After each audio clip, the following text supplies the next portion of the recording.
America's best days are yet to come. That's because conservatives like you know and live the values our great country was built on. The Heritage Foundation exists to make sure your voice is heard in the D.C. swamp each day, shining the light on a bright future. The Heritage Foundation stands for your values and won't give up the fight because they know you never will. Paid for by the Heritage Foundation. He's here. He's here. Now, broadcasting from the underground command post, deep in the bowels of a hidden bunker, somewhere under the brick and steel of a nondescript building, we've once again made contact with our leader, Mark Levin.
Mark Levin here. Our number, 877-381-3811,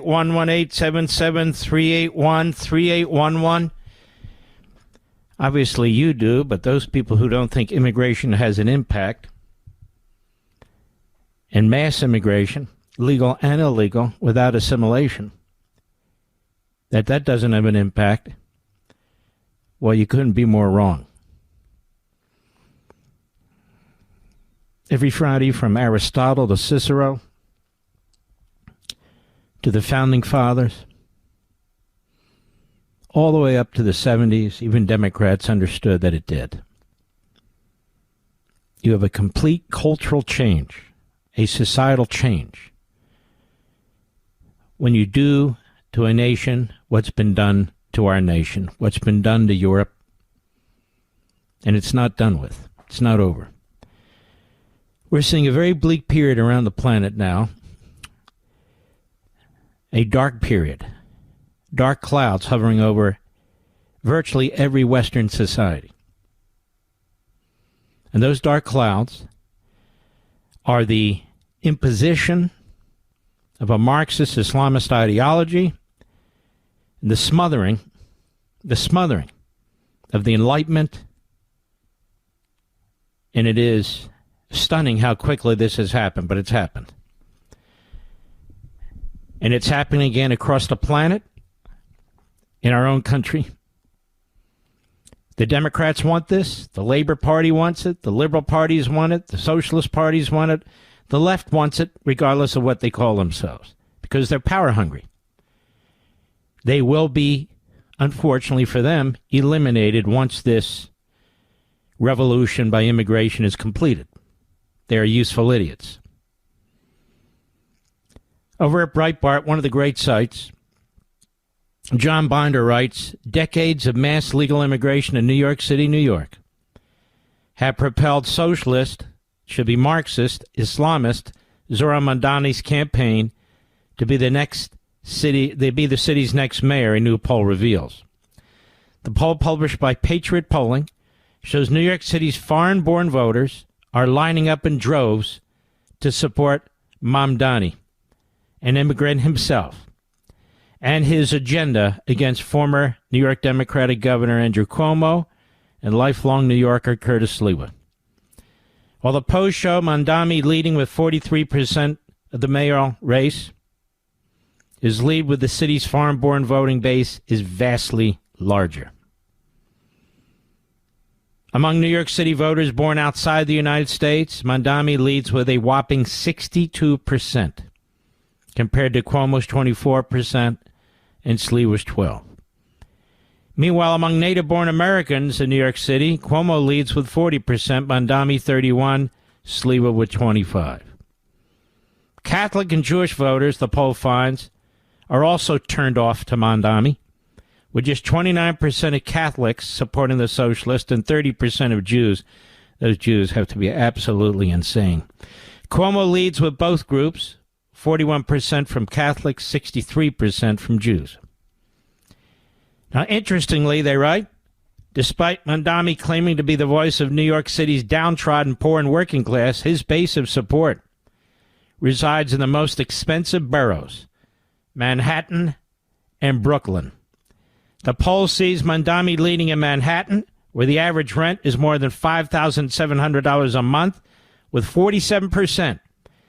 And in Brooklyn, where the average rent is nearly $4,500 a month, with 55%.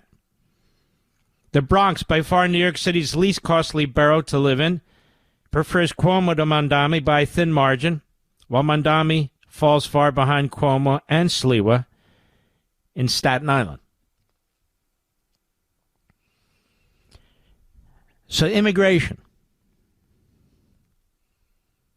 Now, obviously, all immigrants are not like this. I meet them all the time. Wonderful people come to the book signings and other events. So I'm excluding those who come here who become American patriots with allegiance to America. I'm not talking about them. The problem is there's not enough of them, legal or illegal. We have been so inundated with foreigners in this country at a clip we've never seen before, and even before, when we saw significant immigration into the country, there was an assimilation process in our public schools, in local government and state government, and in our media. No such assimilation process exists anymore. The radical left-wing extremist teachers unions run K through 12.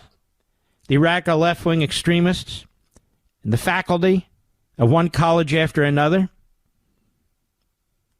Our media is filled with people who hate the country.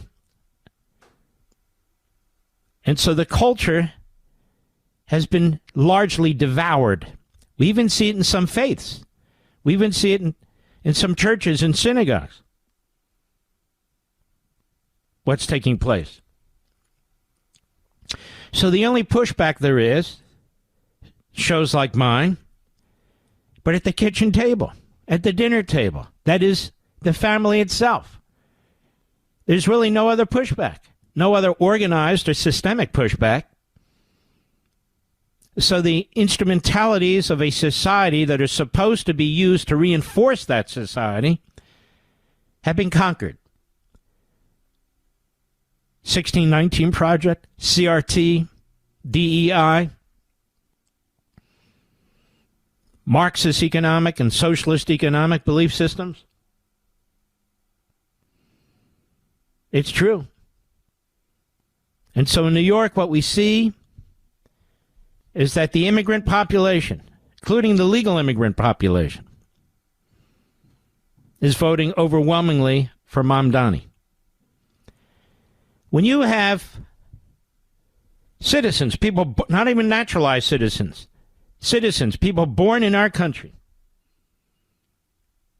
who are not taught the fundamentals of this country, the greatness of this country, patriotism and allegiance to this country, but the opposite, that the country's no damn good, that it was founded in a bastardized society, that it is racist, that it is bigoted, that it is unfair, that it's unequal, that there's too many billionaires, and on and on and on with the Marxist claptrap, now intermingled with the Islamist claptrap, the radical Islamist claptrap. You have a poisonous brew. You have a metastasizing cancer.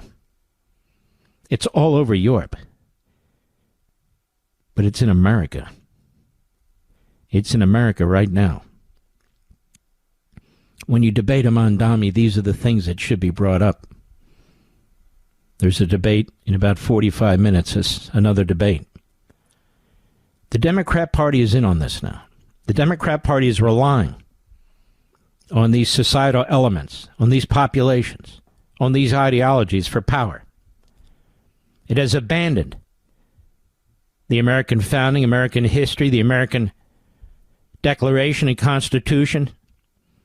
They only bring it up when they think they can use it against their opponents, but they don't believe in it. They don't believe in power checking power, separation of powers. They don't believe in it. They don't believe in elections.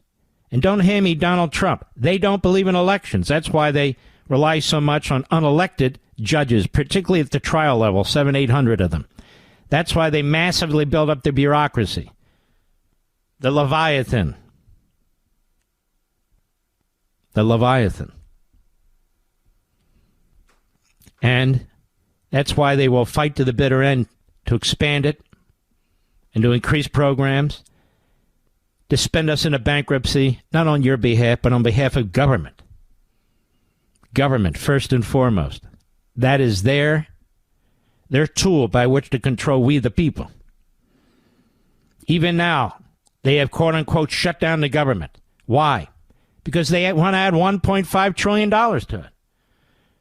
So what's a little despotism, as Marx said, on the way to the promised land?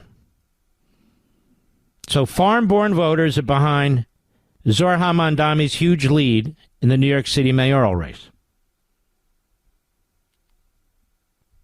I'll be right back.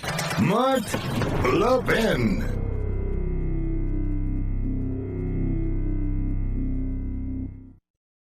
Folks, I have a question for you. Do you believe America's best days are still ahead? With the 250th anniversary of the signing of the Declaration of Independence coming up in less than a year, my friends at the Heritage Foundation are taking stock of the current situation, and they need your input. They've launched a survey on America's future to gauge how Americans feel right now about where we are as a nation and where we're headed in the next 250 years. You know, for decades, your American values have been under attack, but now, with President Trump's administration in office, we have an opportunity to turn the tide and usher in a new golden age for America. But the Heritage Foundation needs to hear from you. What policies do patriots like you most care about? What do you believe are the defining principles of America? What legacy do you believe we should pass on to the next generation? Please visit heritage.org/Levin today and share your feedback and help shape the future of America. That's heritage.org/LEVIN. Paid for by the Heritage Foundation.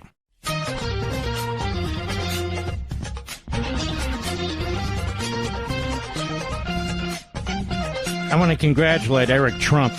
His book, Under Siege, which is a fantastic book. It was announced a little while ago as #1 on the New York Times bestseller list. Not just nonfiction, but nonfiction as well as electronic. I'll tell you why I'm mentioning this. I was just having this discussion with Mr. Producer during the break. We have a lot of authors on this program. Why? Because I like books. And I like a number of the authors. We're going to have a great author on next hour with a great book.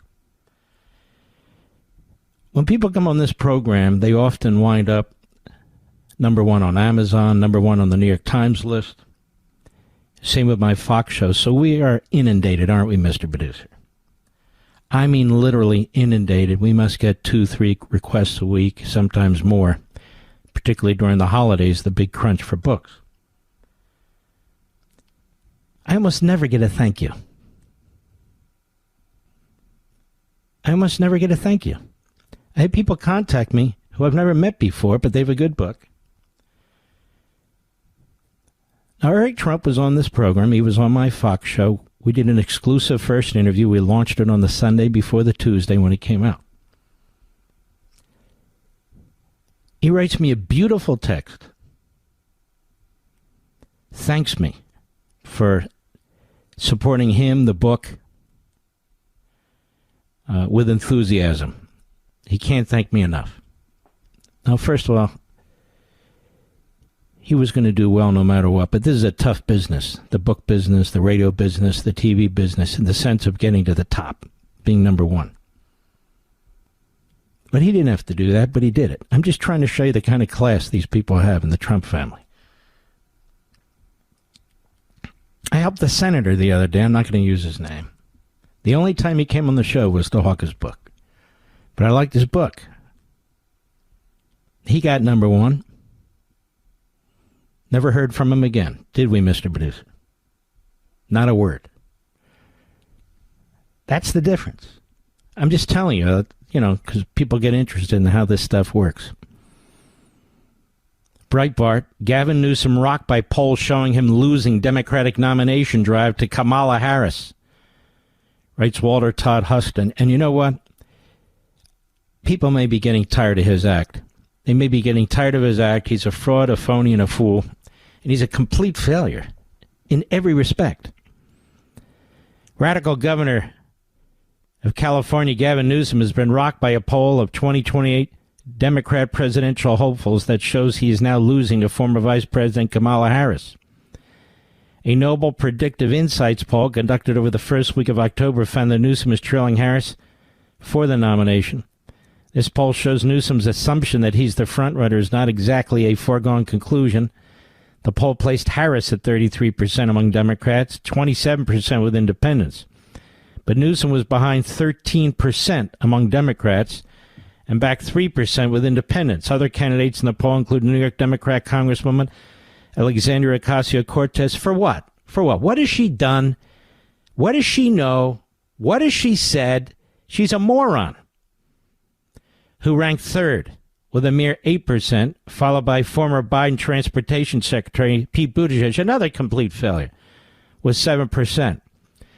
Now, you already have talk show hosts in conservative talk radio hawking for J.D. Vance to be president of the United States. And he's certainly in line for it. Vice president could get endorsed by Trump. I'm sure he would be a fantastic candidate and president. But there's going to be others, too. See, I keep my powder dry. There will be others, too. I hope there are others. It's important. Maybe not. Maybe there won't be. You never know. But, and a lot of them people do this, not just talking about Vance and so forth, because they want access. They want access. Should somebody get elected president of the United States? I don't care about access. I have access, and I don't even use it. Mr. Producer will tell you, I rarely pick up the phone. And I almost never go to the White House or these other places, do I, Rich? Rich tells me to go. President says, where are you? Other people tell me to go. I was invited on Air Force One to fly to Israel, to Knesset, but my brother was ill. I couldn't do it. That would have been fun. But nonetheless, other people are desperate for access. I'm not. I'm desperate to save this country. And I will back the person I think can do that, because after Donald Trump, there's not going to be anybody like Donald Trump. Some will try and so forth and so on. And so it's very important we take each person who wants to be president on their own merits, and we analyze them on their own merits, what they're capable of doing, what they've already done.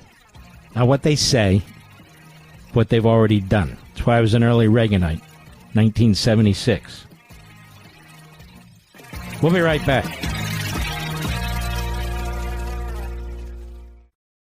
We're coming upon the 250th birthday of the United States, and it has me thinking, what will America look like 250 years from now? My friends at the Heritage Foundation want to know what you think. What policies should America prioritize? What principles should carry us into the decades ahead? As America enters a new golden age, Heritage recognizes that this is the time to take stock and to be intentional about how we shape the future of America. And they can't do it without your input. So please go to heritage.org/LEVIN and let them know what you think is important. Without patriots like you stepping up and speaking up for what you believe in, America as we know it can't survive for another 250 years. Please go to heritage.org/Levin, heritage.org/LEVIN. Take the survey on America's future. This survey takes less than 10 minutes to complete, but it is critical for making sure that the America we pass on to future generations is an America we're proud of. Go to heritage.org/Levin today. That's heritage.org/LEVIN. Paid for by the Heritage Foundation.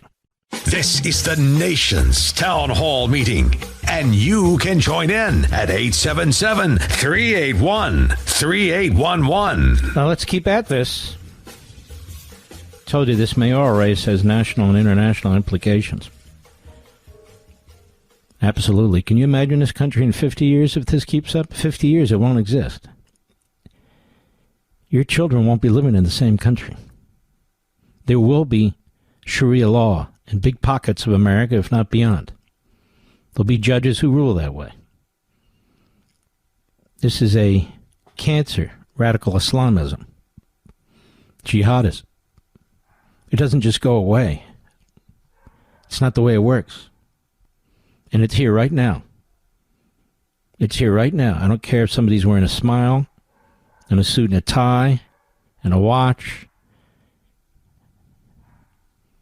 I don't care if they're charismatic. The more charismatic, the more dangerous. Breitbart again, exclusive top 9/11 lawyer. We can't let Mamdani near City Hall. Survivors, first responders, victims, families from the 9/11 community are disgusted and outraged by Zohran Mamdani's decision to campaign and pose for a smiling photo with a radical imam once named. He wasn't named an unindicted co-conspirator, but he was a character witness for the very imam who tried to blow up and did blow up parts of the World Trade Center. Talking about leading 9/11 attorney Michael Barash, whose firm represents more than 45,000 clients. He called the encounter an insult to every 9/11 survivor and family member.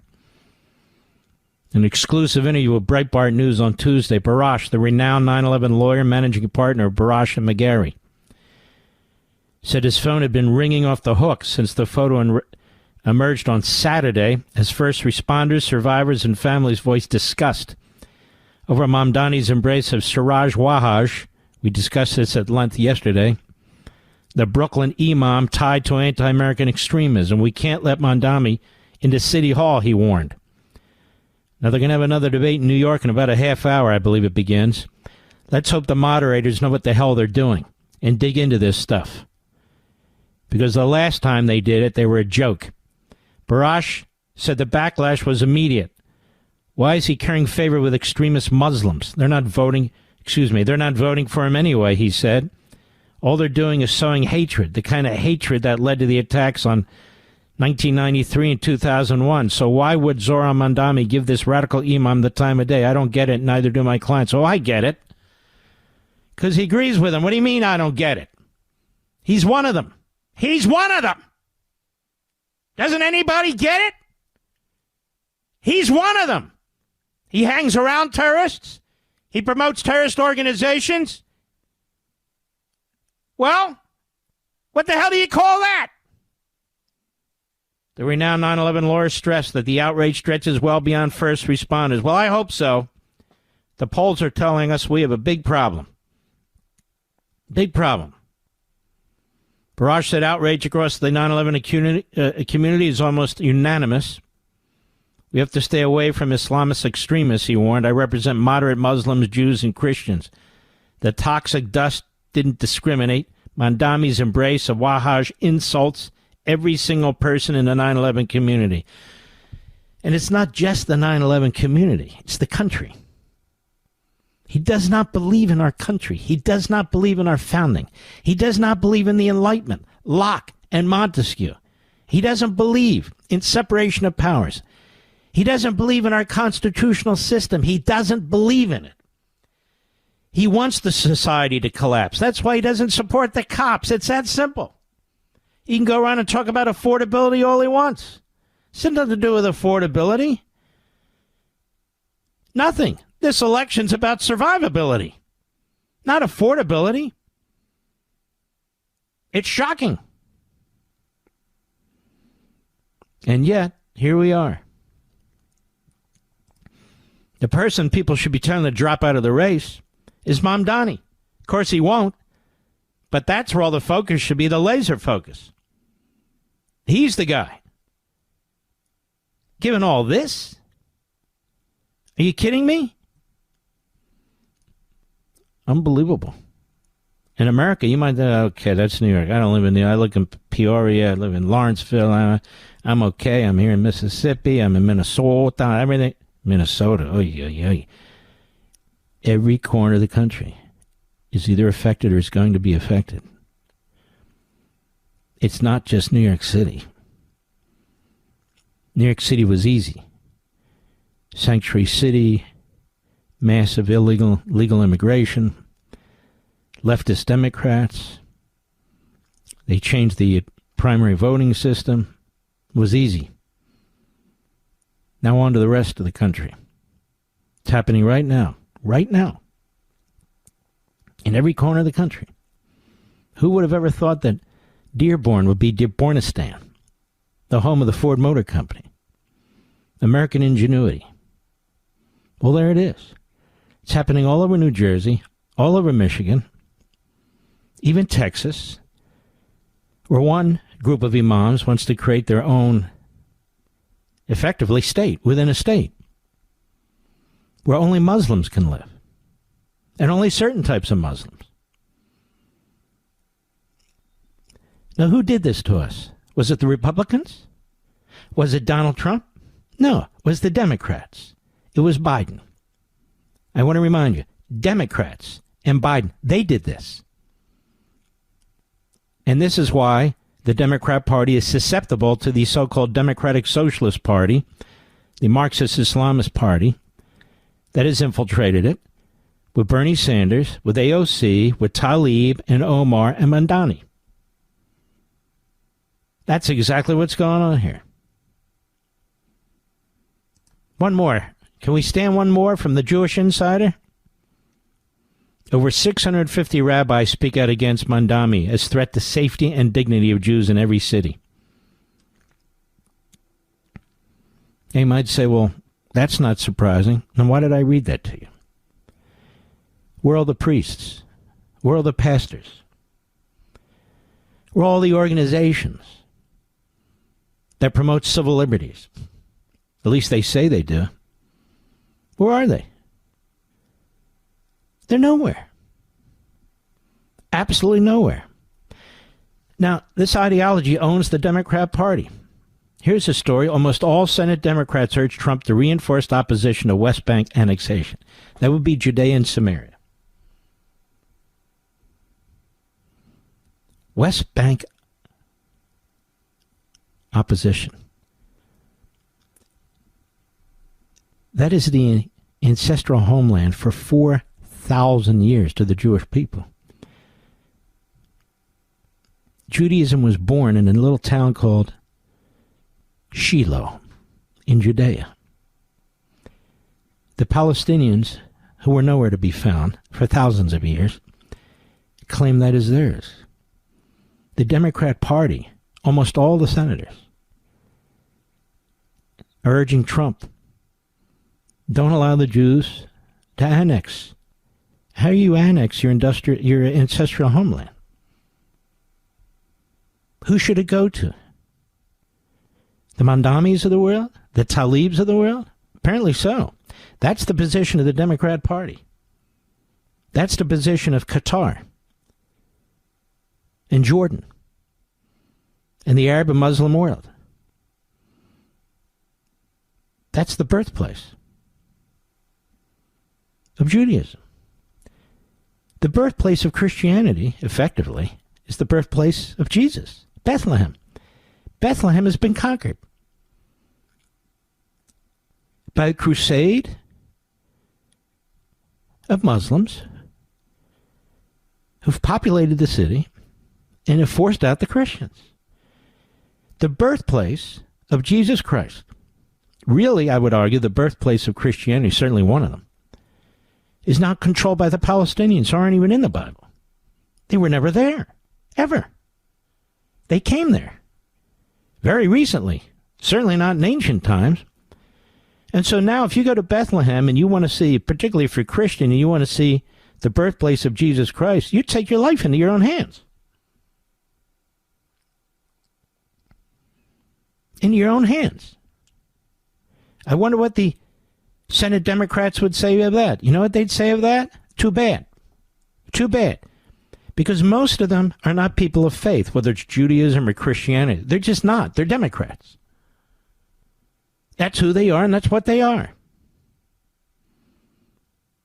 So the birthplace of the Jewish faith, the ancestral home of the Jews, it is said should not be annexed by the Jews.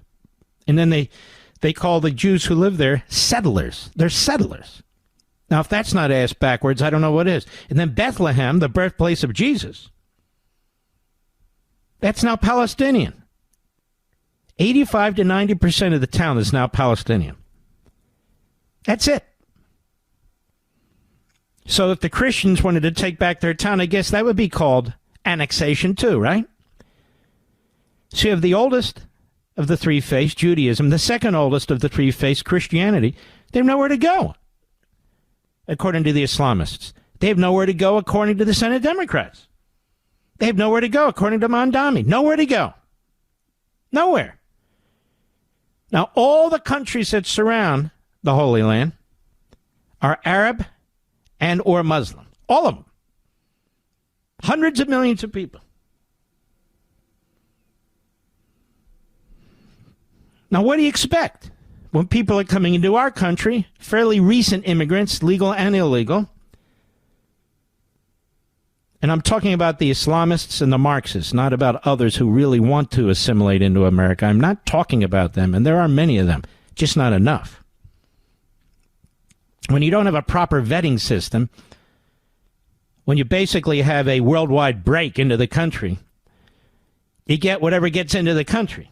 And when you lose your assimilation system, your process, because the left doesn't believe in it, so they've destroyed it. In fact, they teach recent immigrants to hate America. That's what they teach them. It's racist, it's white supremacist, male-dominated, Christian-dominated, blah, blah, blah, blah, blah, blah.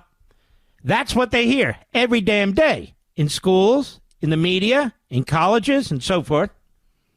So it's worse than a lack of assimilation. It is, I'll coin a word, the de-assimilation of our society. And so they break into these subcultures, and these subcultures can be ethnic, they can be religious, they can be economic. And what we have here is this fusion, as I keep saying for years now, of Marxism and Islamism. It's not about Israel and about Jews and well, it is, obviously, but it's also about Christians in the United States. Or people of any faith or no faith who want to live in a free country and not be dictated to. That's what's on the ballot in New York. And the mediators and moderators are just too damn stupid to confront it. And too PC, they don't want to be viewed as, anti-this or anti-that. I'll be right back. Mark Levin.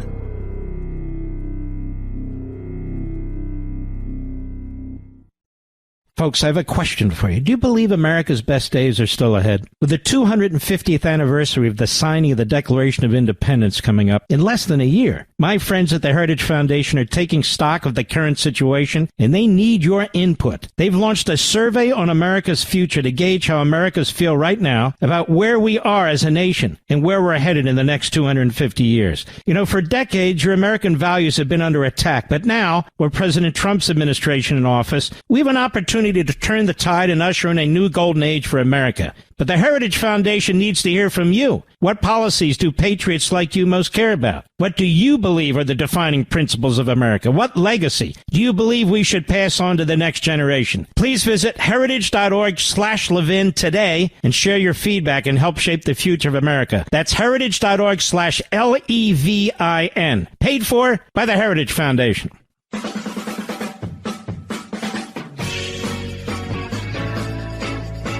I was on Hannity last night. How much time do we have, Richard? Not enough. Well, I was on Hannity last night. Public service announcement. Here's Prime Minister Netanyahu with Vice President Vance in Israel today. Cut 2, go. First, in the last year, we've had an unmatched alliance and partnership with the United States.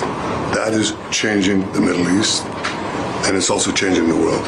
It creates opportunities not only for security, but for the expansion of peace, which we're working on very, very diligently. And it's just unmatched. I've been here a few years. You know, I've been through several administrations. I welcome the partnership and the assistance we've had, but there's never been anything like that. And President Trump said that. It's like a partnership that's never happened before. Well, that includes a close circle, both on our side and on the American side. And President Trump knows who he picks for that circle. One of the members, to put it mildly, is the Vice President.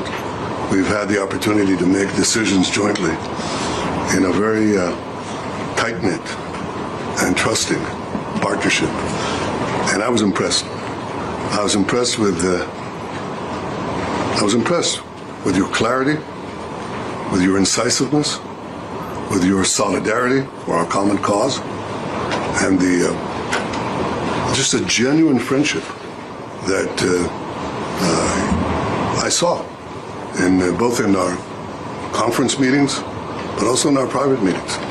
And it's in that spirit that I very much welcome you to Jerusalem in these days of destiny. We're changing the face of the Middle East.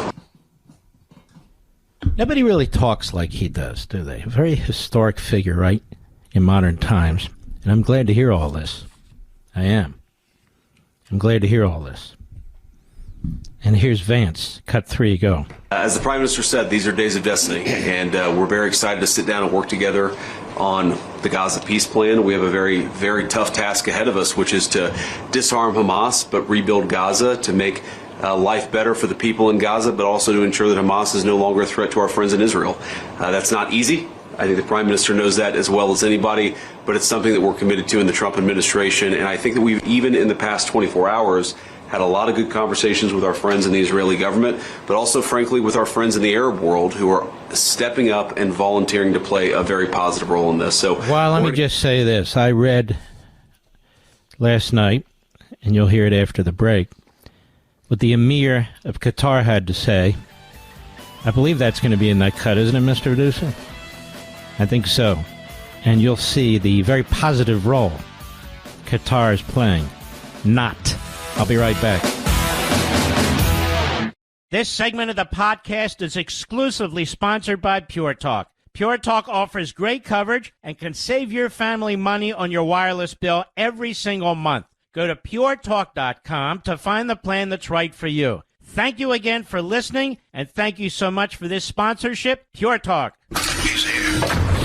He's here. Now, broadcasting from the underground command post, deep in the bowels of a hidden bunker, somewhere under the brick and steel of a nondescript building, we've once again made contact with our leader, Mark Levin. Hello, America. Mark Levin here. Our number, 877-381-3811, 877-381-3811. Bottom of the last hour, we'll take calls, but before then, we're going to have a guest on in the program very shortly. Jeffrey Rosen. He's quite renowned. President and Chief Executive Officer of the National Constitution Center. And he's written a fantastic book, The Pursuit of Liberty. I just finished this book last night. How Hamilton versus Jefferson ignited the lasting battle over power in America. Now, what's fascinating about this book comes out today. No, it came out yesterday. And what's fascinating about it is, you might recall in On Power, I certainly don't spend as much time as Jeffrey Rosen does in this book. This battle between Jefferson and Hamilton is very thoroughly, cogently, comprehensively analyzed, as it has an impact not just during their lives, but on our lives, on how you approach the Constitution and liberty and power. Now, what's interesting is my book on power, and I obviously don't have access to this book, touches on that issue, too, in a significant way. And Jeffrey Rosen was very impressed with it. And he asked me to come on his podcast. I think he's asked me to come to the Constitution Center in Philadelphia. I just didn't have time. It has nothing to do with anything else. I just didn't have time to come on podcasts and so forth. And, my loss. But this book, The Pursuit of Liberty, How Hamilton versus Jefferson Ignited the Lasting Battle Over Power in America. Now, here's the thing. This show is uniquely platformed for this sort of thing, because every time I do a book signing, people say, I find your radio most interesting when you talk about history and the Constitution. And so we're going to do that. And this book is widely celebrated by people who know. Through an engaging narrative rooted in deep command of constitutional political history, Jeffrey Rosen brilliantly illuminates a core division that shaped American life, cholera. And he's not alone. Many others have too. And I concur with that, having read the book, being one of the hosts that actually does read books. Excuse me. And this issue is important. It's very important. Now, in my own book, I address this too, with a little bit of Madison thrown in as well. And Hamilton, Madison, and I talk, Hamilton and more Marshall, and I talk about Jefferson and Madison, who were very close. And this whole idea of originalism versus implied powers, explicit powers, textualism, original intent, versus what I would call, of course, activism, and so forth, making assumptions about power, assumed power. And this battle was early on in our history. And one of the big battles was over the First National Bank, as we've talked about. One of the big battles, early battles. And Washington wanted to know the opinion of a Secretary of Treasury and a Secretary of State, and he wanted to know Madison's opinion, and he got it, both barrels from all of them. And they were very passionate in what they had to say, and Washington sided with Hamilton. And so we got a national bank. When Jefferson was elected, he got rid of the bank immediately. Now, all that said, this came down to how you interpret power, how you interpret the language in the Constitution, and this is the battle today. I even reference Hamilton, the play, in my prior book, because you'll notice a lot of the lefties in New York and so forth and elsewhere, they were drawn to the play Hamilton like bees to honey. And when you comprehend this debate between Hamilton and Jefferson and Hamilton and Madison and Marshall and so forth, you can see why. Now, I'm not saying the people there understood why, but they could see why. And so in this chapter I write on, which chapter was it? I think it was the chapter on liberty, chapter 6. I get into all this. And I'm very excited to talk to Jeffrey Rosen, who reached out to me. He's been nothing but a gentleman. In fact, here's what he said. Congratulations on the success of On Power. I'm writing to re-up my invitation for you to join us live at the National Constitution Center podcast to discuss. It would be great to be in conversation with you. And then he tells me about his great book, Pursuit of Liberty, which I actually had an opportunity to read. And, you know, I'm a geek. I enjoyed it very, very much. And you're going to enjoy this, too. I guarantee you're going to love this, too, because you're in this audience. And this discussion has an impact today. This is why when I talk about Marxism and Islamism, we're not even talking about Jefferson and Hamilton. We're talking about the complete obliteration of the constitutional construct and the basis for the Constitution. Because Marxism and Islamism are utterly incompatible with our Declaration and our Constitution, with our founding, with the West. They're incompatible. I mean, if anything, you got to be reading Rousseau, and I'm not saying you have to, or Hegel. I'm not saying you have to, particularly Hegel. Marx, Engels. A lot of times when you read Marx, you are reading Engels, but that's neither here nor there. to truly understand the basis for the modern Marxist ideology, and in our country, what I call American Marxism, and when it comes to Islamism, you got to go back to the 7th century and far before to understand where that ideology is coming from. And they both reject the Enlightenment. And of course, radical Islamists reject the Reformation. And so they slaughter other Muslims who embrace the Reformation, who embraced liberty and free speech and all these other things. And that's what I tried to point out in my book.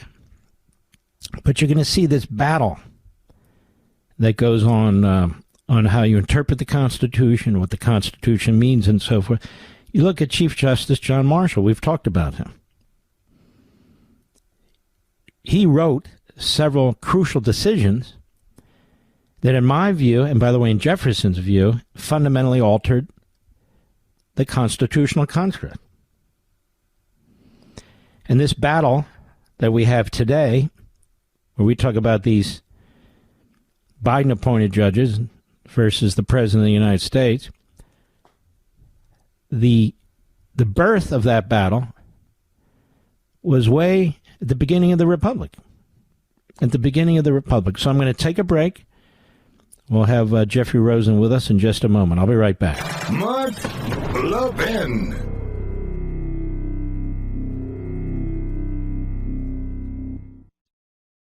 There's a reason I'm proud to say Pure Talk is my wireless company, because they don't just talk the talk, they walk the walk, especially when it comes to supporting our veterans. This month, Pure Talk is choosing to support Canines for Warriors, an incredible organization that rescues and trains dogs, then pairs them with veterans struggling with PTSD. These are men and women who serve with honor, but when they come home, that brotherhood and support network they had in the military too often disappears. Canines for Warriors steps up to fill the gap, giving these heroes purpose, companionship, and healing. That's exactly why Pure Talk, a veteran-led company, supports them. Choose a wireless company that shares your values, and with talk, text, and plenty of 5G data for just $25 a month, you could also be saving a ton of money. Go to puretalk.com/Levin to make the switch today. Again, go to puretalk.com/LEVIN and switch to America's wireless company, my wireless company, Pure Talk.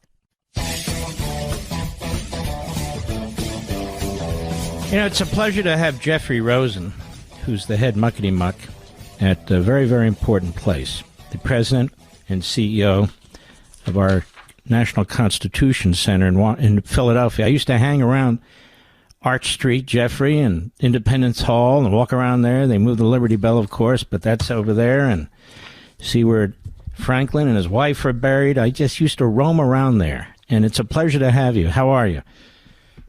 That's so great. It's an honor to be on your show, Mark, and I'm so glad you hung out in Philly. Was the Constitution Center open when you were there, and have you visited us yet? No, I haven't been there. You got to come. It's the most inspiring place. It's overlooking Independence Hall with the greatest view of Independence Hall in America.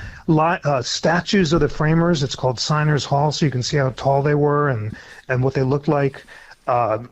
Rare copies of the Constitution, the Bill of Rights, the Reconstruction Amendments. It's the most inspiring place for the Constitution you can imagine, and I would love you to visit. It would be an you got a date. I've got to come there. I've got to come. Now, let's talk about your book, The Pursuit of Liberty. This is a tour de force. I'm telling you, I read a lot. This is really well done. How long did it take you to write this book? Thank you so much for saying that. I'm so glad you like it. It took about a year of reading and a year of writing. Mm-hmm. It's not so easy to write something like this. You know, you got to think it through, and, you know, everything doesn't fit nicely in a box. Sometimes one of these founders kind of slipped into one box and into another box, or they changed a little bit over time, or depending on the issue, right? That's exactly right. And I did just what you did in your great book on power, which I really admire as well. And that's go back to the primary sources and just see what they said and try to distill their basic ideas. And it's so exciting to study American history because all of our constitutional and political clashes ever since go back to the founding. It's really important to understand the ideals that define us. The book is The Pursuit of Liberty. Go to Amazon.com. It is fresh off the printing press. How Hamilton versus Jefferson ignited the lasting battle over power in America. So let's get into this. It was kind of Hamilton and maybe Marshall, I would say, many others too. And then you had Jefferson and Madison pretty much on the other side. What are we really talking about here in terms of the two big philosophies here? So the big clash between Hamilton and Jefferson is first over national power versus states' rights, and second over liberal versus strict construction of the Constitution, and third over democracy versus rule by elites. And they fought over the Bank of the United States, taking opposite positions, with Hamilton defending broad construction and the consolidation of national power, and Jefferson favoring strict construction and the separation of power to the local level. Washington and John Marshall side with Hamilton, and ever since, our political parties and our justices have been fighting over the same questions. Mm-hmm. And yet there were acts that Hamilton took, including is one of the main, if not the main, contributor to the Federalist Papers, where he made a very, very strong case to the states. Some of the states were very nervous about what was going on, and he made a very strong argument. Don't be nervous. You know, you're gonna possess all this power and so forth and so on. We're very explicit about what powers belong where. Am I right about that? You're absolutely right in defending the Constitution against Jeffersonian fears that it would consolidate too much power. Hamilton said exactly that. Don't worry, it's a government of limited powers, and it won't favor total consolidation. Like you, I'm a big fan of James Madison as a force who moderates between the extremes of Hamilton and Jefferson. Mm-hmm. And in the Federalist Papers, both Hamilton and Madison were taking a position of dual sovereignty. Remember, Hamilton says the nation is totally sovereign. Jefferson says the states. Madison says it's dual sovereignty. And in the end, I think Madison was right. And, you know, not to jump too far ahead, but this famous letter by Everett, I think it was, and Madison responding, Madison opposed nullification. He was worried that there would be a civil war, and he explains in this letter, Jeffrey, and you know this letter, he explains in this letter that the citizens of a state are also the citizens of the United States, and a state can't take that citizenship away, right? Yes, isn't that an incredibly significant letter? And this Brilliant. is a time when lots of folks are invoking Jefferson to defend secession and nullification, which he had defended in opposing the Alien and Sedition Acts. But Madison, who also believes in states' rights, thinks of this idea of dual sovereignty. It's a complicated idea that you can be both a citizen of a state and of a nation, but Madison says the states are sovereign for some purposes, the union for others, because ultimately we, the people, parcel out different sovereignty to different bodies.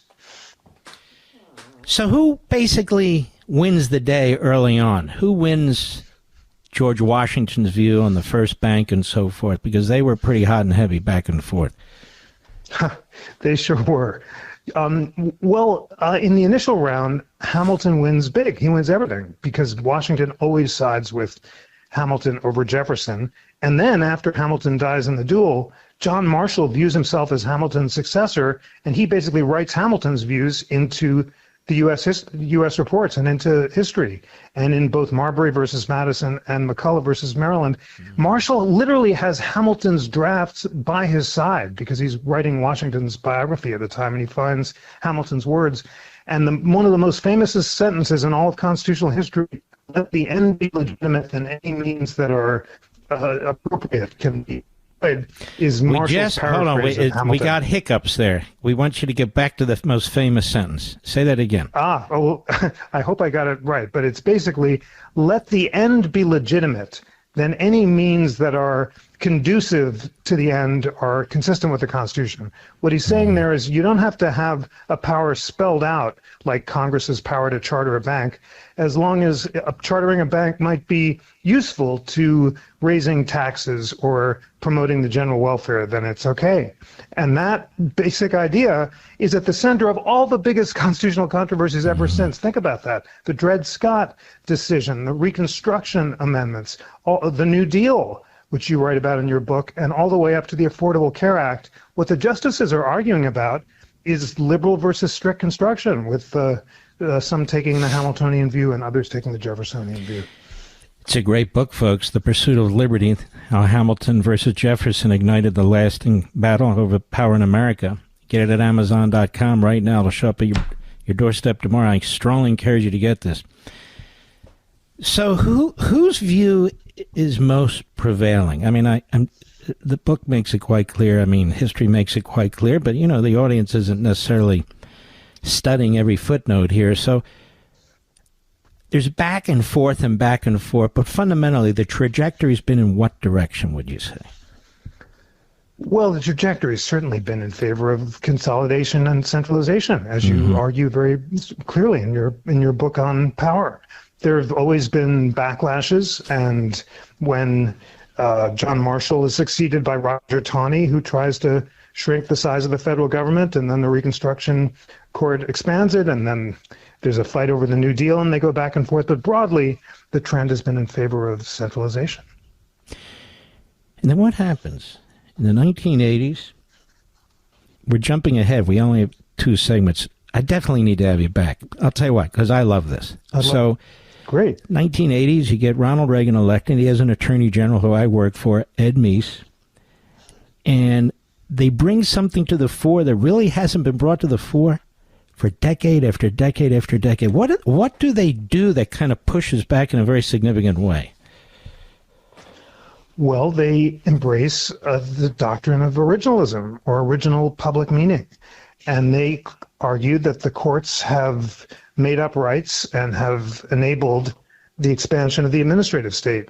And the originalist movement has a couple of goals. Certainly overturning Roe v. Wade is a famous one, but the biggest one for some was shrinking the administrative state. And they argued that the government had expanded beyond the separation of powers framework the framers intended, and appointed judges to shrink it. We're going to take a short break. The book is, during the break, you can grab it, The Pursuit of Liberty, Amazon.com. This tremendous battle of viewpoints between Hamilton and Jefferson that is with us today. I'll be right back.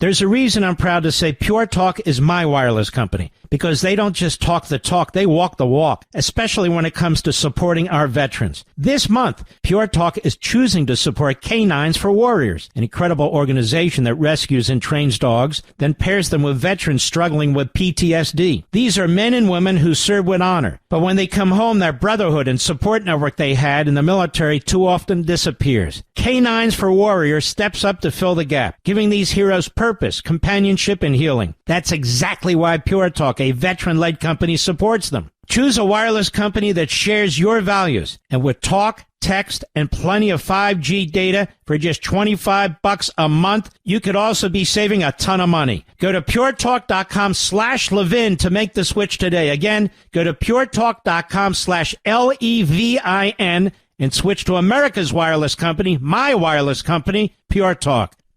The new American Revolution starts here. The Mark Levin Show. Call in at 877-381-3811. Great new book just out. It's right down your lane, ladies and gentlemen. The Pursuit of Liberty. How Hamilton versus Jefferson ignited the lasting battle over power in America. Written by Jeffrey Rosen. He's president and CEO. It's a big deal of the National Constitution Center in Philadelphia. Now, Jeffrey, I had no idea you were writing what you were writing. You had no idea I was writing what I was writing. And, you know, to be perfectly honest with everybody, I just touched on it in a chapter. You've written an entire book on this, which is very, very good. And I'll tell you, Chapter 8, to me, really does jump off the pages. It was a fascinating chapter. I mean, the book is, but Chapter 8, and you talk about Hamiltonian means to achieve Jeffersonian ends. And you kind of touched on this, too. But Theodore Roosevelt, very complex person. I mean, you know, he was a hawk, interventionist in foreign affairs, but he was very much a progressive. He very much believed in the expansive reading of the Constitution, and Woodrow Wilson and Calvin Coolidge. Sum up this chapter for everybody, because these people are very complex. I'm so glad you picked that chapter, because that's the essence of the transformation of the founders' constitution into the progressive constitution, which you identify in your book so clearly. And that phrase, deploying Hamiltonian means for Jeffersonian ends, comes from a progressive historian by Herbert Crowley, who called on Theodore Roosevelt to deploy the Hamiltonian means of strong federal power for the Jeffersonian ends of expanding democracy and curbing the corporations. So remember, Jefferson had been for limited government, but Roosevelt says he wants an expansive government, but for the purpose of trust busting. And Roosevelt quotes that language directly when he announces the new nationalism. He says, I'm a Hamiltonian on federal power, but a Jeffersonian on democracy. And he goes on to stake his entire presidential campaign on that idea. Then Wilson joins Roosevelt in the election of 1912 in calling the president a steward of the people who should directly channel popular will, which the founders never anticipated. And Wilson, as you say very well in your book, criticizes the Declaration of Independence, wants to throw out the separation of powers and have a British system where the president rules in Congress without limits. And William Howard Taft is the great constitutionalist, and he's defending the Constitution against these populist demagogues, in his view. So that's the big shift. And ever since then, both Republicans and Democrats have kind of embraced the idea of using federal power to achieve their ends.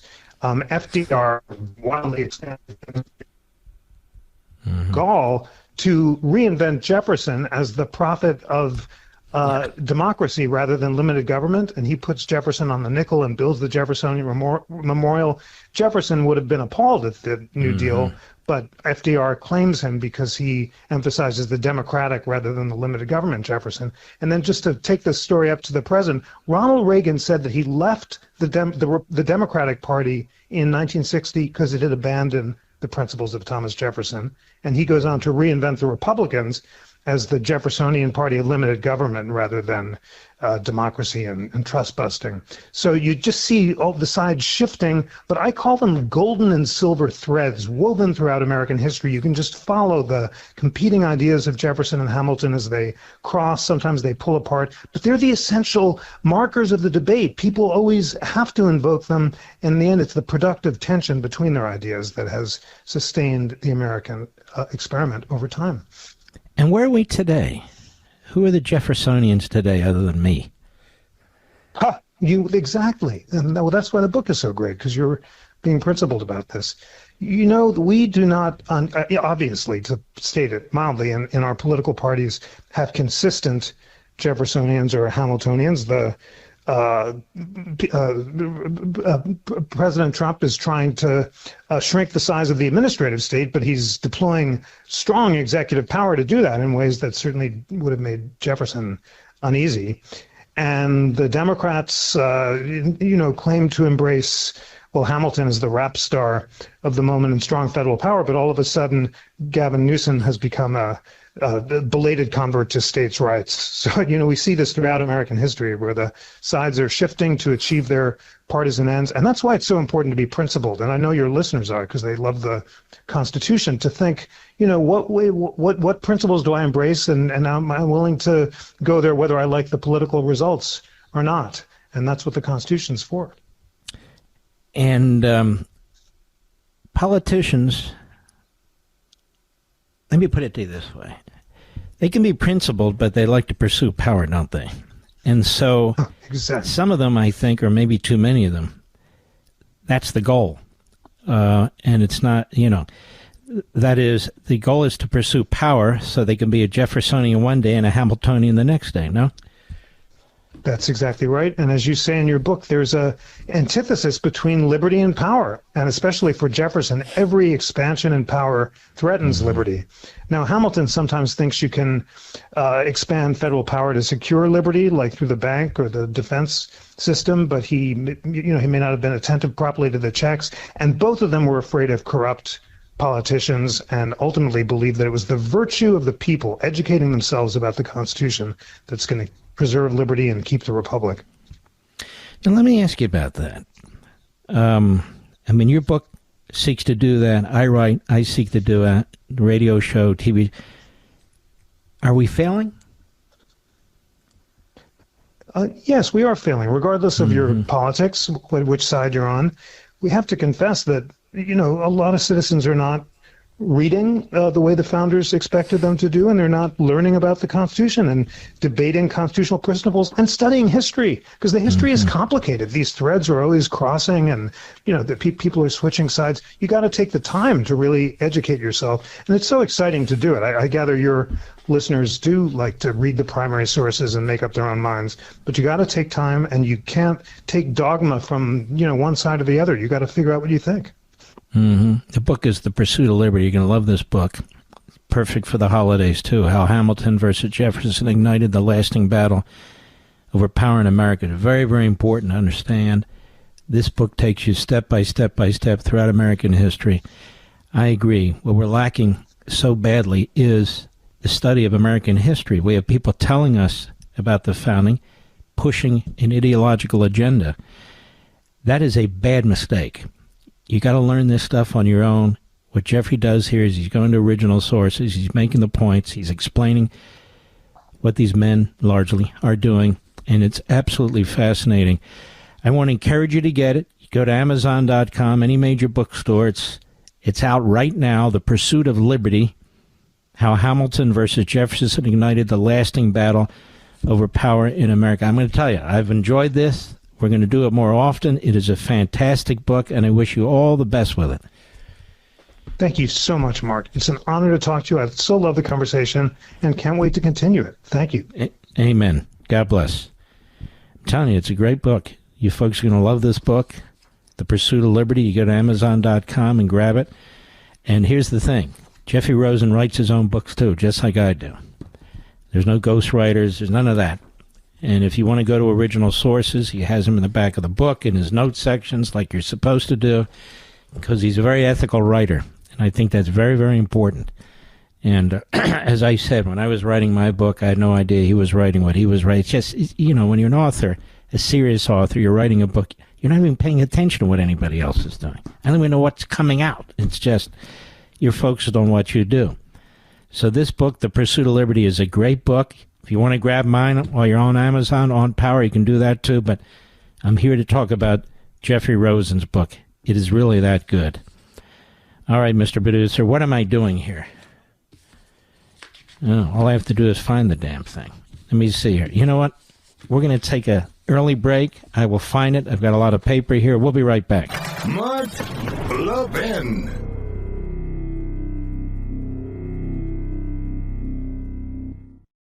There's a reason I'm proud to say Pure Talk is my wireless company, because they don't just talk the talk, they walk the walk, especially when it comes to supporting our veterans. This month, Pure Talk is choosing to support Canines for Warriors, an incredible organization that rescues and trains dogs, then pairs them with veterans struggling with PTSD. These are men and women who serve with honor, but when they come home, that brotherhood and support network they had in the military too often disappears. Canines for Warriors steps up to fill the gap, giving these heroes purpose, companionship, and healing. That's exactly why Pure Talk, a veteran-led company, supports them. Choose a wireless company that shares your values, and with talk, text, and plenty of 5G data for just $25 a month, you could also be saving a ton of money. Go to puretalk.com/Levin to make the switch today. Again, go to puretalk.com/LEVIN and switch to America's wireless company, my wireless company, Pure Talk.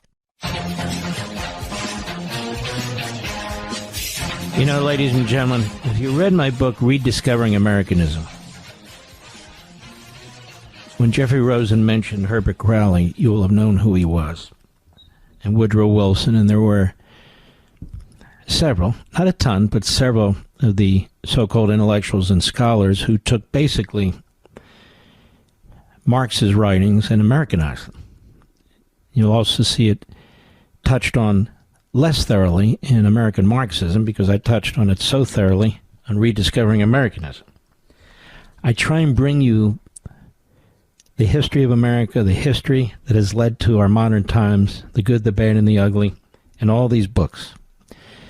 And when my day comes, it's going to be the books, I think, if anything, that people might dust off and take a look at. People will forget radio, they'll forget TV, because that's the nature of things. And I write books because I want them to last. I want these arguments to last. I want people to go back and say, okay, not that he was right, although I like that. I'm not here to know. But let's take a second look at what he was saying. You're not going to find that in the media that cover me in this show. Always looking for one-liners to twist and so forth and so on. You can see that in the modern aggregating of these websites. It's always stir the pot. It's always create controversy. And I don't doubt some of the things I say under the modern understanding of what controversy is are controversial. I personally don't think any of it's controversial. I think it's just flat out facts and truth. But other people, through their own lenses, they come up with their own conclusions. But some of these outlets, some of these newer outlets in particular, they're not looking for anything substantive. They say they are, but they're not. You can't read my books without seeing things that are substantive in the way that I make the case.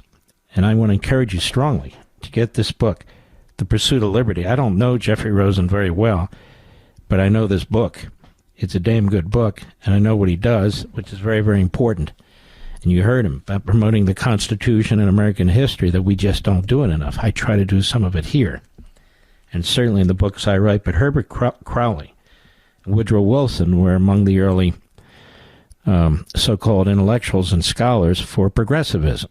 That is the nomenclature they gave it themselves, which I write about and change, calling it American Marxism, the customizing or tailoring of Marxism to fit into the American sort of culture. And we see that today, where Marx focused on material historicism. He focused on economics. Now that still happens, but in America the main focus is race, and now the main focus is becoming faith, Islamism, and victim versus victimizer, oppressed versus oppressor. You hear some of our friends in radio and on cable TV use these phrases. Unfortunately, most of them don't know what they're talking about. They don't understand the context for it. I try to explain that at some length, too. But Crowley and Wilson and others, they push this whole idea that the centralization of government interference, government regulations, redistribution of wealth through taxation, having a common education through public schools and so forth, was for the people. Now, the people didn't have a hell of a lot of say in it, but was for the people. And that really comes from, in many respects, Rousseau, in my view, which is why I've written about Rousseau. And I think a lot of Marx comes from Hegel, which is why I've written about Hegel. It's not to say they didn't modify. They do modify. But, you always stand on somebody else's shoulders, no matter how unique and original you think your thinking or writing is. This whole idea of these concepts of freedom, one of the men who wrote brilliantly about it was Isaiah Berlin, who I touch on. This book on power, if you don't have it, you really ought to think about it, because it's a tight book, tightly written, and I cover a world of information. He came up with the idea of negative liberty and positive liberty. And I use that to explain how what he's really talking about is negative power and positive power. In fact, most of the people who talk about liberty and rights are talking about the distribution of power. Who has it, who exercises it, whether it's individual, whether it's governmental, whether it's a faction, whether it's small d democratic, and so forth and so on. And that's why I wrote the book on power. After a while, I got to think about this, and I said, we can talk about liberty, we can talk about rights, we can talk about all these things. But in the end, it comes to power, doesn't it? That's why it's so crucial who's in the White House and who's not, who's in Congress and who's not. But it's crucial in your own life. People have a position, a power over you. They can determine whether you have a job or don't have a job, whether you have a career or don't have a career. Very important. And that's the whole point of the book on power.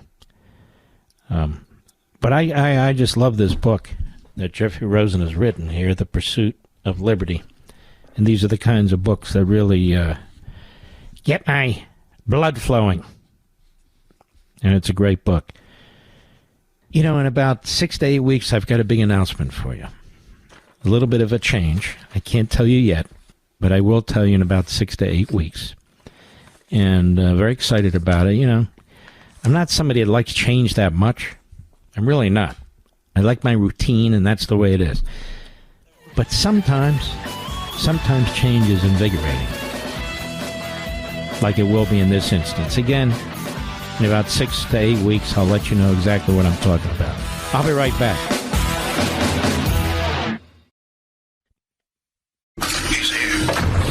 He's here. Now, broadcasting from the underground command post, deep in the bowels of a hidden bunker, somewhere under the brick and steel of a nondescript building, we've once again made contact with our leader, Mark Levin. Hello, America. Mark Levin here. Our number, 877-381-3811, 877-381-3811. At the bottom of the hour, it's your turn. We'll grab your call.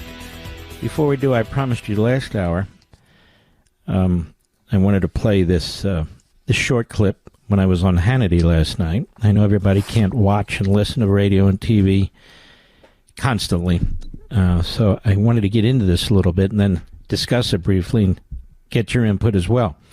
So here we are, cut one on Hannity on Fox last night. Go. They're a terror organization. Their charter calls for the destruction of Israel. Now they're mad at people that want peace in their own region, and they're assassinating them. You heard the president, eradicate's a pretty strong word. It is, and I've listed here in front of me, True Social. The president knows exactly what Hamas is. October 21, October 16, October 14, October 4th, October 3rd, and I go back. He's making it clear Hamas is a terrorist group. They better follow the rules or they're going to be obliterated. This is a very complex peace plan, this phase two. What happens to Hamas? They're to be disarmed, they're surrendered, they're not to have any power whatsoever. But they've already renounced it. They've already said, we're not going anywhere. We're not disarming. They tell the mediators one thing. They are centralizing power now. They're destroying, killing, torturing, interrogating anybody who they think is a challenge to them. In other words, in their little orbit, they're becoming more powerful, not less powerful. And this is a problem. This is a very complex peace plan. The president's right. You've got scores of countries involved, scores of governments involved, scores of personalities involved, different faiths involved, all kinds of things involved. We've never seen anything like this. He deserves great credit for this, as does Jared Kushner, a friend of mine, Steve Witkoff, who I'm becoming friendly with, the prime minister, who's a friend of mine, his man, Ron Dermer, who's a friend of mine. You got the smartest people working on this. But the fact of the matter is, you're going to have to destroy Hamas, because Hamas is not a partner. They're not a country. They're not a team player. They don't believe in diplomacy. Here's the 1988 Hamas original charter: the complete destruction of Israel, obliteration of Israel through jihad, holy war, establishment of an Islamic state to replace the state of Israel and to impose Sharia law, rejection of negotiations, that is, dismisses any negotiated settlement or peace initiatives with Israel. I would suggest people read this. Anti-Semitic rhetoric and conspiracies, language directed at the Jewish people, not just the state of Israel. That is Hamas. Hamas is slaughtering Palestinian Muslims, other Palestinians, other Muslims, and the world is silent. The UN is silent. The Security Council is silent. The river to the sea crowd, our universities are silent. The Hamas supporting front groups in our country, CARE and the rest, silent. So apparently it's okay to slaughter Palestinians if it's Palestinians slaughtering Palestinians. I don't believe that, but that's exactly what Hamas is doing. And the Emir of Qatar, dare I mention, he put out a speech today, one of the biggest speeches of the year. Here's what he said. What has taken place in the Gaza Strip over the past 2 years amounts to genocide, a term that encapsulates all atrocities. It is regrettable that international legitimacy remains incapable of enforcing its respect when it comes to the tragedy of our brotherly Palestinian people. We hereby reaffirm our condemnation of all Israeli violations and practices in Palestine, particularly the transformation of the Gaza Strip into an area unfit for human life, the continued breaches of the ceasefire, the expansion of settlements in the West Bank, Judea and Samaria, the ongoing attempts to Judaize Al-Sharam al-Sharif, that is the Dome of the Rock, Al-Aqsa Mosque, the holiest place for the Jews. We also reaffirm that the Gaza Strip is an integral part of the Palestinian territories and the United State of Palestine. So that's where our top mediator's head is. They poured $1.8 billion into Hamas. They haven't renounced Hamas. They didn't denounce Hamas theirs. Hamas is slaughtering fellow Palestinians. They didn't say a word about it. And then we're relying on Turkey. Here's Erdogan. You know, the Prime Minister of Israel was invited by the President of Egypt to join all the other countries. And the Prime Minister of Israel said yes, and then he had to say no. Why?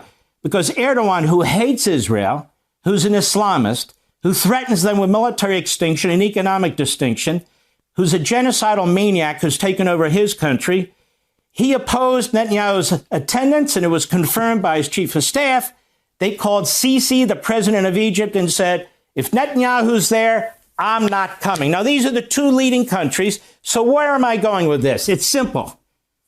Hamas was surrounded. It is the only army on the face of the earth in modern military history where Israel surrounds its enemy, is about to destroy it, and pulls back for the sake of peace, for the sake of international harmony, and because they're pressured. They surrounded Hamas. They were going to destroy Hamas, and they pulled back. Okay, great. Who's going to take out Israel now? Nations hesitant to send troops to Gaza, fearing clashes with Hamas. Apparently, most of the Arab and Muslim world wants nothing to do with the Palestinians. They wouldn't take any. They want less to do with Hamas.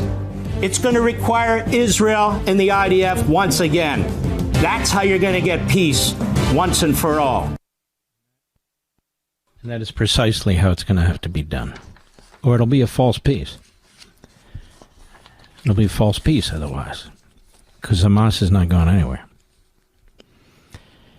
I want to get to a few other things, because we are going to take calls that I think are important. Ted Cruz was at the Cornerstone Church, the mega church, Pastor John Hagee and family, and he is just fantastic. He's one of my best friends. And it's the Hagee Ministries' 45th annual night to honor Israel. 45th annual night to honor Israel. And nobody does it like Pastor Hagee and his church. And their special guest was the great Ted Cruz. I want you to listen to this, just a few minutes. It's a fantastic event, fantastic church, pastor, family, fantastic senator. Cut 4, go. But the danger that I want to highlight to you tonight is not anti-Semitism on the left. It is anti-Semitism on the right. And I'm here to tell you, in the last 6 months, I have seen anti-Semitism rising on the right in a way I have never seen it in my entire life. Listen, CUFI is extraordinary. The work that CUFI does is desperately, desperately needed. But I'm here to tell you, the church is asleep right now.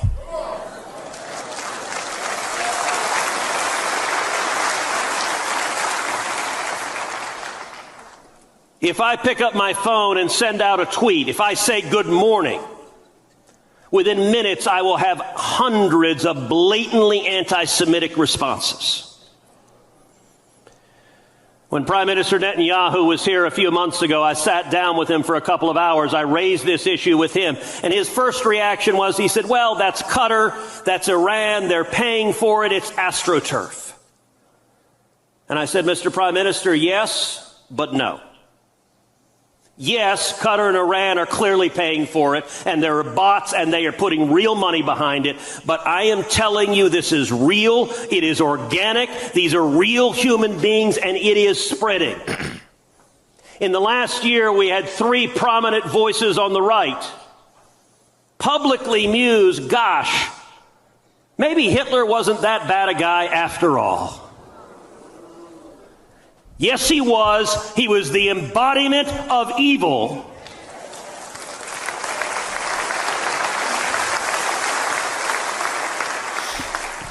And I asked Prime Minister Netanyahu, I said, imagine how different American political history would have been if Rush Limbaugh had been an anti-Semite instead of a philo-Semite.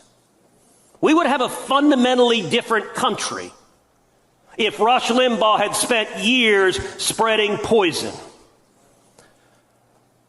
I want to tell especially folks that are no longer teenagers or in your 20s. This poison of anti-Semitism on the right, it is spreading with young people. It is gaining traction. Part of it is philosophical. There's an isolationism. So they will argue, what business do we have supporting Israel? Why should America support Israel? It's their problem. Let them deal with it. And let me give you an answer as someone elected to represent 31 million Texans and fight every day for your jobs, your freedom, and your safety and security. The United States supports Israel not because we are helping out a down-on-his-luck neighbor. We're not engaged in a charity act. The United States supports Israel because it is unequivocally in the national security interest of the United States to support Israel. He's fantastic. And there's several senators who are fantastic. And he's right on. Israel's fighting our enemy. Their enemy, of course, but the enemy of the West, the enemy of America, the enemy of Jews and Christians and moderate Muslims and atheists and gay people and straight people. And Israel's doing the heavy lifting.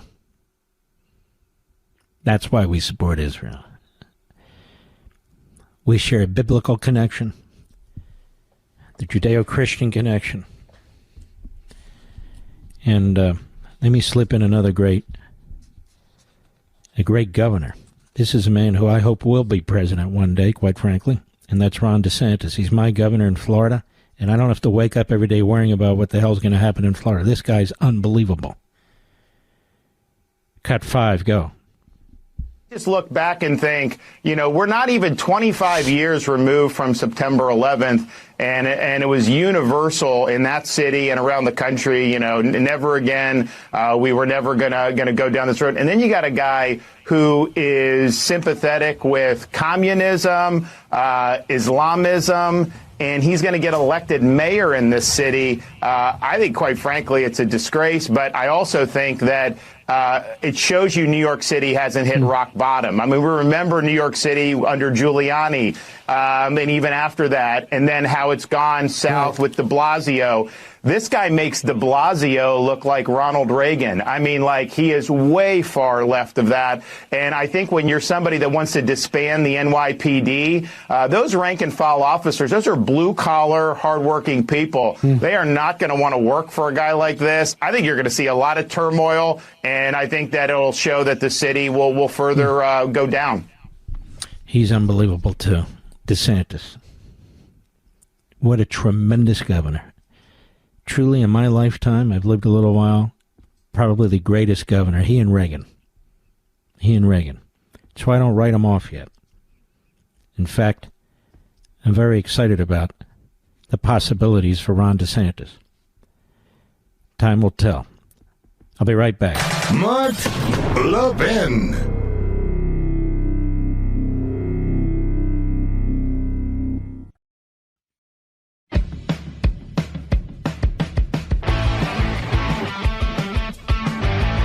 This guy, Dan Goldman, who is a radical leftist, he is a fraud and a phony. He's as dishonest as they come. But he's even worried about Mamdani's rhetoric. Democrat from New York, you've seen him before. He's repulsive. Cut 6, go. You're a New Yorker. You have yet to endorse Zohran Mamdani for mayor. Are you ready to endorse him? I've had conversations with him. I'm not ready to endorse him. Are you going to vote for him? I don't know what I'm going to do, to be honest. You're going to vote for Cuomo? I don't know. Honestly, I haven't gotten to that point. I've been trying to work through these issues. I'm a Democrat at heart, and I believe in the Democratic Party. I am very concerned. Let me just stop there. The guy is a Democratic socialist, a.k.a. Marxist-Islamist. This guy's Jewish, but he's a Democrat. And so he's struggling, you see, because he's a Democrat. He's trying to figure out, what is more important to me? My party or my faith? My party or my country? My party or my values? And this is a problem a lot of Democrats have because they're power hungry. The party comes first most of the time. And now he's trying to figure out, what do I do? What do I do? I mean, this is an easy call. This is not a complicated one at all. You're either an immoral, self-hating Jew or an immoral, self-hating American, or you're not. Go ahead. The rhetoric coming from Zohran Mamdani, and I can tell you as a Jew in New York who was in Israel on October 7th, I and many other people are legitimately scared because there has been violence. So why can't you just say, I do not agree with him, I find him to be extremely troubling, I don't like his associations, I don't like his rhetoric, and it's a good Democrat, of course I'm voting against him. Why is that so hard? Well, I told you why. I told you why. These people dream, sleep, pray Democrat Party. I'll be right back. Mark Levin, the voice the liberals want to silence. But you can talk to Mark at 877-381-3811. All right. I'm grateful we have a president that we have, our fantastic President Trump, the governor, DeSantis. I mean, could it be any better? And then you look at New York City, where they're going to have this Mamdani monstrosity. Monstrosity. Yep. Got to keep fighting them. They're going to have to fight him in Albany, or they're going to try. Of course, that's heavy Democrat, too. That's what happens when you get a one-party state. But I hope that'll change. I'm hoping that Elise Stefanik runs for governor. I really am. We're going to get behind her very strongly, should she run. And Hochul now has a huge stain on her record called Mamdani. He has no respect for her whatsoever. She endorses him, and he won't endorse her. Did you see that, Mr. Producer? It's hilarious. She's a moron. Let's take a few calls. Let's go to Scott, Denver, Colorado, Sirius XM Satellite, our wonderful company there. How are you? I'm doing great, sir. Thank you for taking my call. You got it. Hey, I originally called with a comment on New York City and Kami Mamdani. But frankly, I just want to piggyback real quick off. Just play the Senator regarding the church. We don't have a good connection. It's always disappointing. Mr. Call Screener or Madam Call Screener, let's get the number and call him back. Let's go to Robert, Santa Clara, California, the great KSFO country. How are you? Hi, Mark. Great to talk to you. I have two things to bring up. I watched you hear the River to the Sea crowd, all this occupation of the Jews and all that stuff. So what about if you're living in, let's say, Gaza, and you're a Christian, ethnic Palestinian, or an ethnic Jew, or an ethnic... You won't live. They're going to kill you. I mean, they don't want to be underneath Hamas, right? No one wants to be underneath the Islamists. But one thing I want to bring about Mamdani promising everyone free halal or cheap halal food and commandeered hotel or apartment rooms and expropriating them matter than Hugo Chavez as he smirks that he's going to bring peace. You remember that film of Hugo Chavez walking down the streets in Venezuela? I think it was Caracas, but wherever it was. And he's pointing at apartment buildings and office buildings, and he says to the reporters there, in Spanish obviously, see that? That now belongs to the state. See that? We're going to take that. See that? That now belongs to us. That's what he was doing. It was like, oh my God. Now, they do it a little differently in our country. They do it through taxation and redistribution of wealth and regulations. And you're right. They just commandeer these things and say there's an emergency, so that's for illegal. This guy's going to maximize the Marxist ideology all he can. He's going to try and enshrine it. They're going to change forever the voting system. Hopefully, from his perspective, he can't lose. Oh, this is going to be bad. People think it's just 4 years. This is going to be really bad. Well, it's the radical egalitarian Pied Piper is going to take us right off the cliff, like all the lemmings. And it's going to spread. It's going to spread. And there's a reason why Qatar supports his candidacy. How come I'm the only one that talks about this? How can you oppose Mamdani and yet support Qatar? That's a fair question, isn't it? And Qatar funded his mother, which means the family. This guy is, he's all in with this Hamas stuff. That's why he talks the way he does. He has the associations he does. That's why Qatar supports him. Qatar's no mediator. Qatar's a perpetrator. And they buy politicians in this country. They buy them cheap. Cheap politicians in both parties. That's what they do. Thank you for your call, my friend. Is Scott back or not? All right, let's give Scott a shot here. Scott, go right ahead, please, from Denver, Colorado. Yes, sir. Real quick, I originally called in with a comment on New York City and Mamdani. Mm-hmm. But, frankly, I just want to piggyback real quick on that clip you just played with Senator Cruz regarding the church being asleep. Mm-hmm. I really cannot echo those sentiments more strongly. I think men and women of faith are foremost responsible for these election outcomes. You know, last hour was fascinating, and I love those discussions and those guests you have on with the deep constitutional context.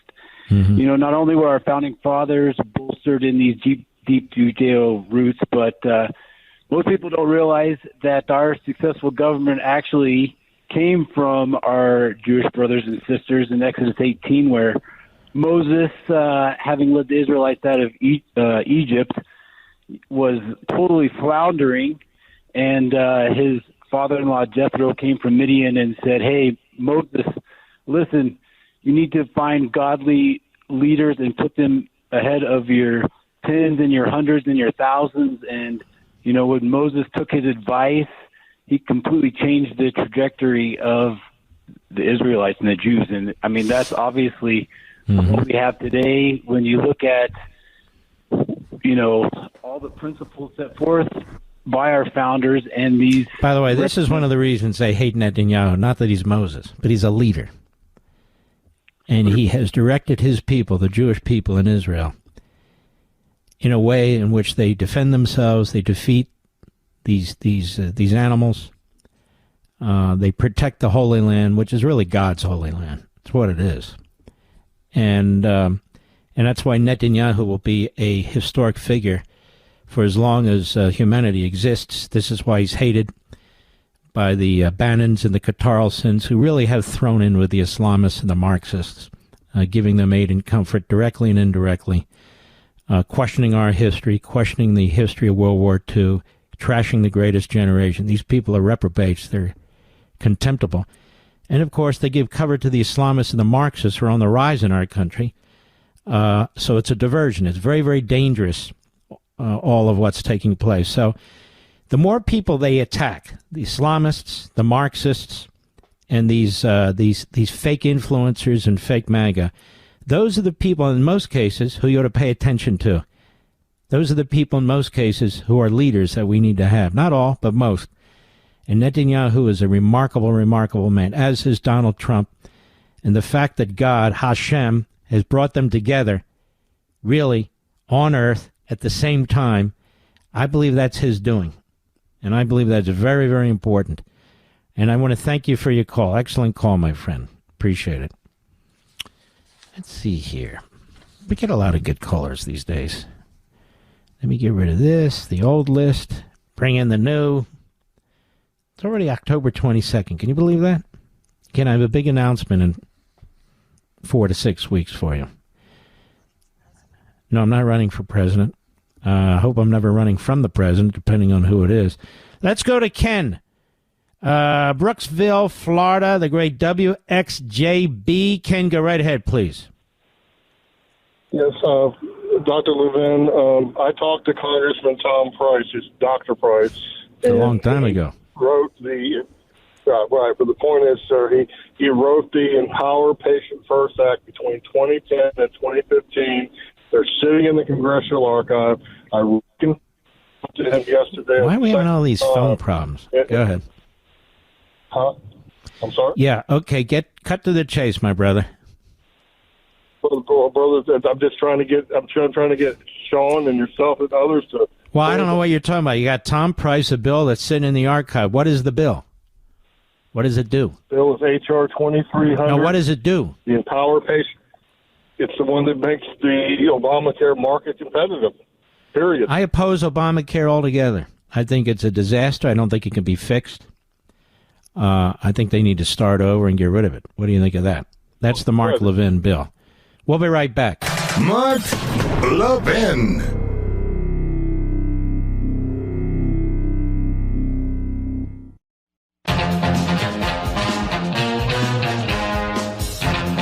Washington Post, health insurance sticker shock begins as shutdown battle over subsidies rages. Okay, that's the Washington Compost. There's not a shutdown battle over subsidies. There's a continuing resolution that would continue to fund all corners of the government while Congress can debate the subsidies. Now, the problem is, I want to keep repeating this because the lies are coming fast and furious, Obamacare is a failure. Obamacare is a massive expense for the individual and the government.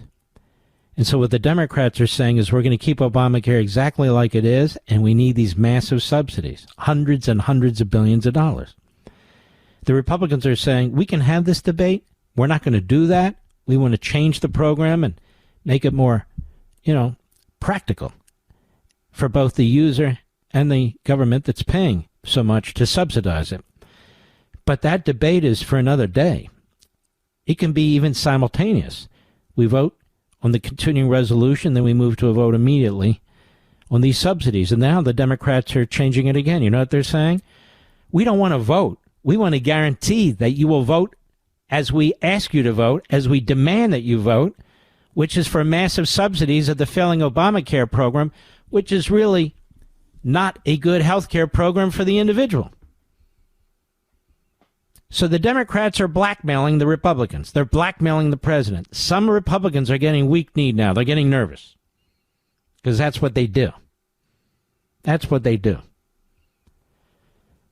They need to stand firm. The Democrats are trying to blackmail the whole country. That's what they're doing. And they say, why won't they negotiate with us? Well, because $1.5 trillion is not negotiable. That's why. And you're supposed to just vote on a continuing resolution to continue what? To continue the existing spending, the existing budget. That's what you're supposed to be continuing. It's called a continuing resolution. This is the way it's always worked. But they don't want it to work.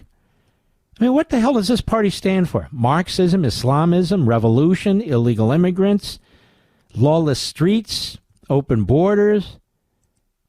So who are you going to trust?